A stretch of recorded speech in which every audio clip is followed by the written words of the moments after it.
All right. Hi. Hi. Hi. Hello. All right, so let's get this started. We're talking about the Hanjin bankruptcy. So right off the bat, what have been the global ramification of Hanjin's bankruptcy, and how long will we feel the effects?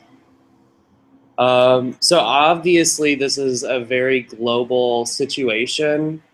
The several articles that we read, I can't exactly remember the total of countries that were involved, but I think I remember something like 18 or so countries. Probably you mean the terminals? Right, in different countries. The It's like 18 or so. yeah. So already right off the bat, just at this certain point of time when Hanjin declared bankruptcy, they were already in 18 countries' ports. And that doesn't count the several ships that are just kind of stranded in the middle of the ocean. So yeah, it's already just a big thing, and you can already tell that just with those 18 ports, that it's a global phenomenon. Hanjin ships to many countries around the world, and this is for all sorts of products, ranging from like clothes to like manufactured goods, and they're going all sorts of the places. I mean, they're going to North America, Asia, Europe. So it's all over. Yeah. And I think, in addition to that, with regards to not only their supply chain, I think like the ramifications of it are definitely going to hit the supply chains of competitors who are now trying to essentially pick up the slack because these boats are not allowed to port. And I think in addition to that, a lot of the companies that this shipping company works with are going to have to reevaluate their own supply chain and make additional alterations as to how they're going to manage their inventory and things like that in the near future, just because of this sort of backup in supply that they're facing. Mm-hmm. Yeah, I and think okay, go ahead. yeah, you first. Okay, so the main problem why this happened was because like Hanjin had ordered a big ships because they thought that the demand was going to increase, and many other companies are also following this, and they believe that instead of just what is it, scrapping the ships, it's better to just let them be in the sea. It's cheaper that way, and then that's the reason the overcapacity problem is still going to stay in the market. And I think the ramification of this is going to stay longer than people are assuming.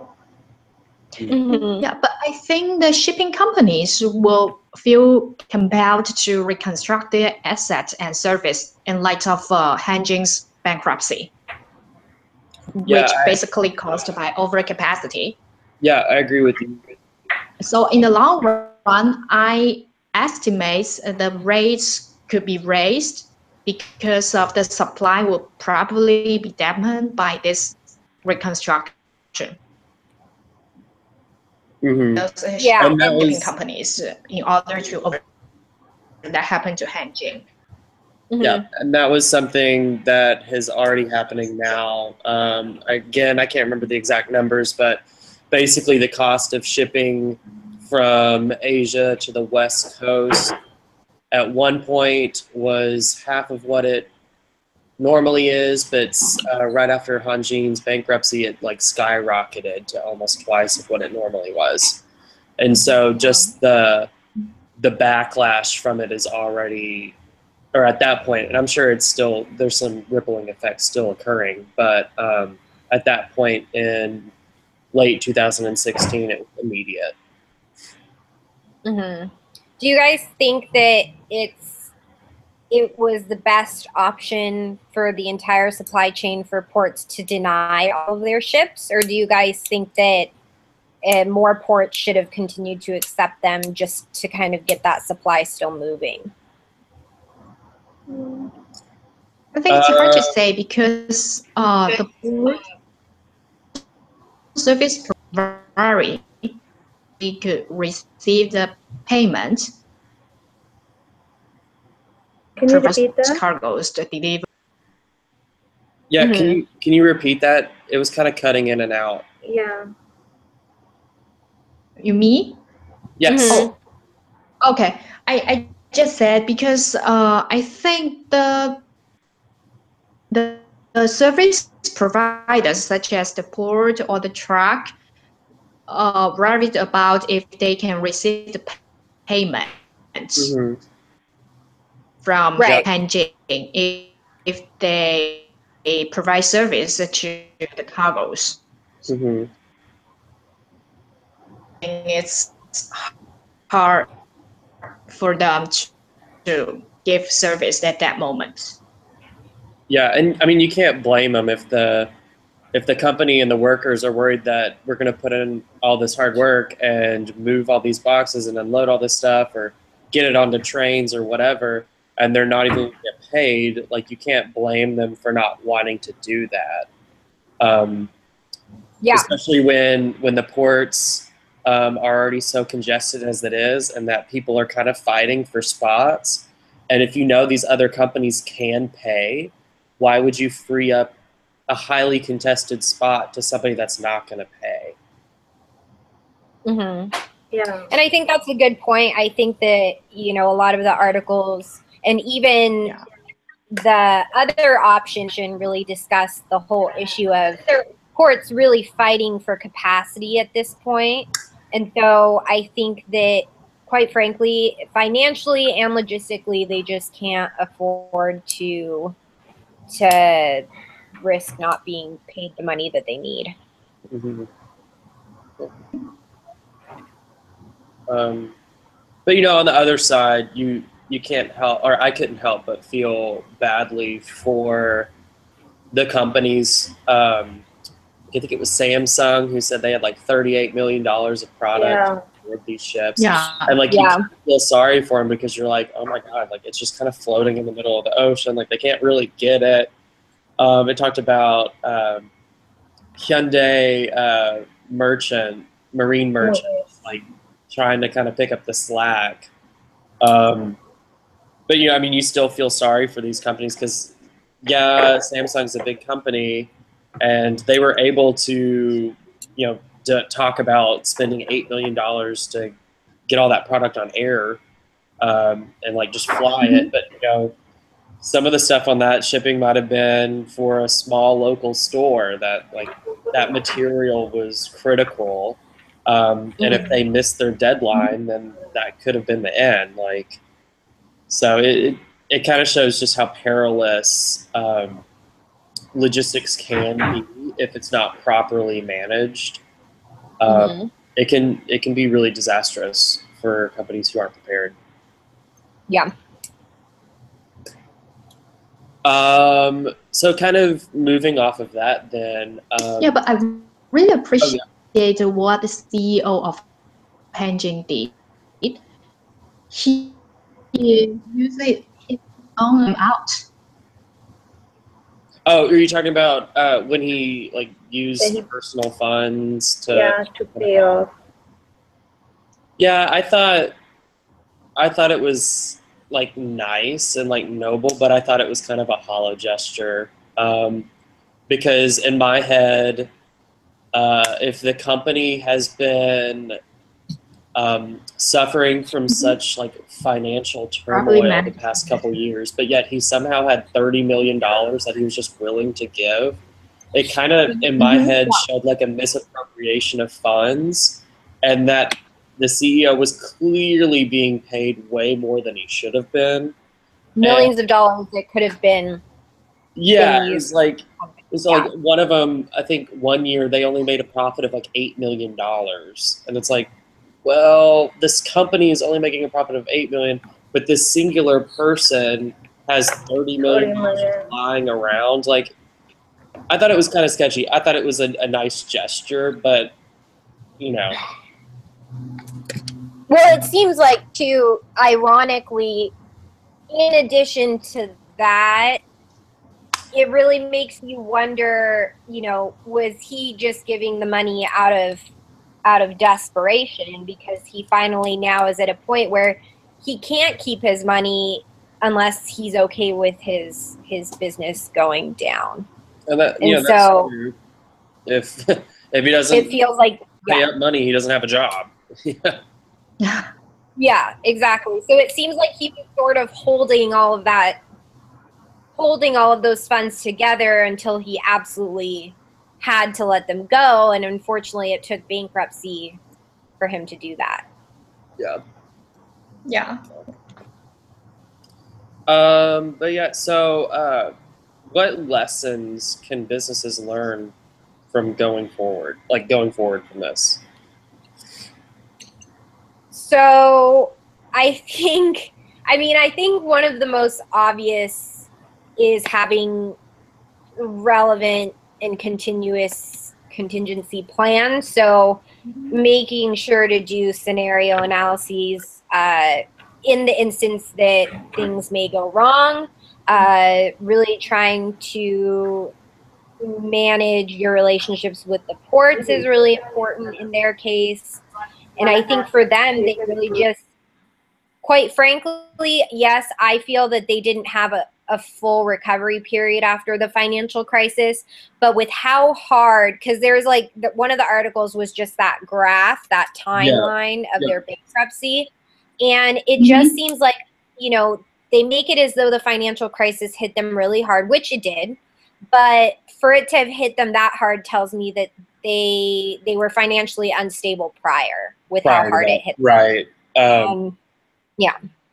Because I remember on that graph thinking it was like the Asian financial crisis, or the recession cost like, I can't remember. It was like it was like a lot of money. I think it was like global logistics, like $15 billion. And of that 15, Hanjin alone lost like 1.1 or something. In 2009, yeah. Yeah, and so I agree with that. Taylor was saying, like, clearly they were financially unsound prior to the recession. So I feel like the recession only exacerbated their current, like at that time, their current financial status.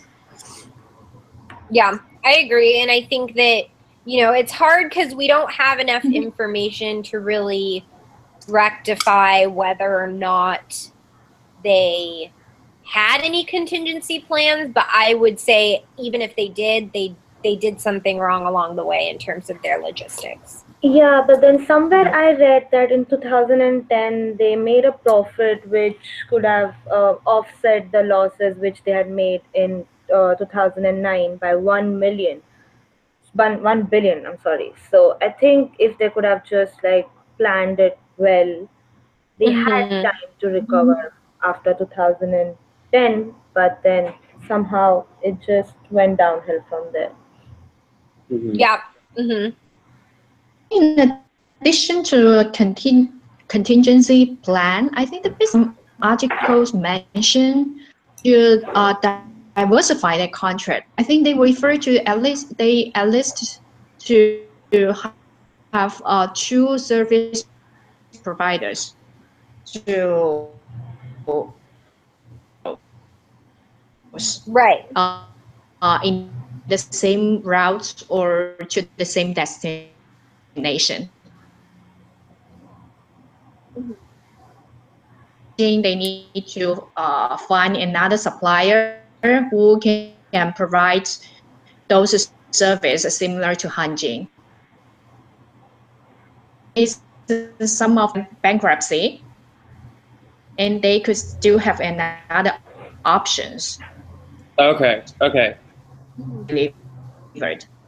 Yeah. All right. I sorry, you were kind of cutting out in the middle, so I was like having to piece together what you were saying. But correct me if I'm wrong. You were saying for customers, to reduce the risk for customers, not just use one like shipping logistics company and diversify and use multiple, correct?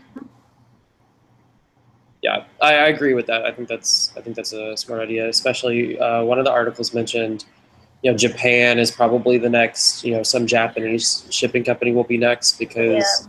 currently, apparently, Japan has too many shipping companies. Yeah, yeah, Yeah. yeah. Needed. That's my point. Yeah, I think that's a good one. I agree. One that I noticed just reading it, um, and Sakshi brought this up earlier, is just how, on one hand, how powerful. I just blanked on the word. How powerful, like estimations for the future. Why am I blanking on that word? Like forecasting? Forecast. Thank you.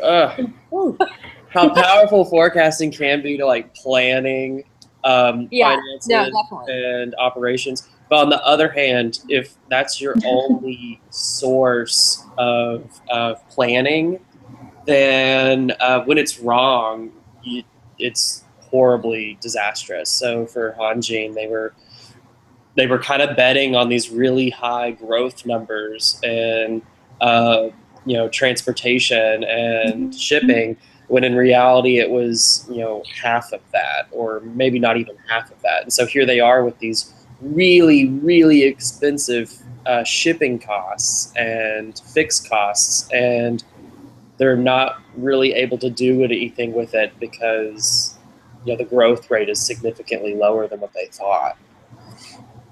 And I think that the forecasting is a really good aspect that companies should look at, because again, it's so hard to tell too many details of their previous situation before the bankruptcy, but I would argue that they possibly did not use proper forecasting methods, or that they were a little too confident in what their forecast for sales and shipments would be. Or they forecasted less than what they thought, and then they didn't have the capacity to move all of those goods over. So I think forecasting is something, you're right, companies should really look at. Yeah.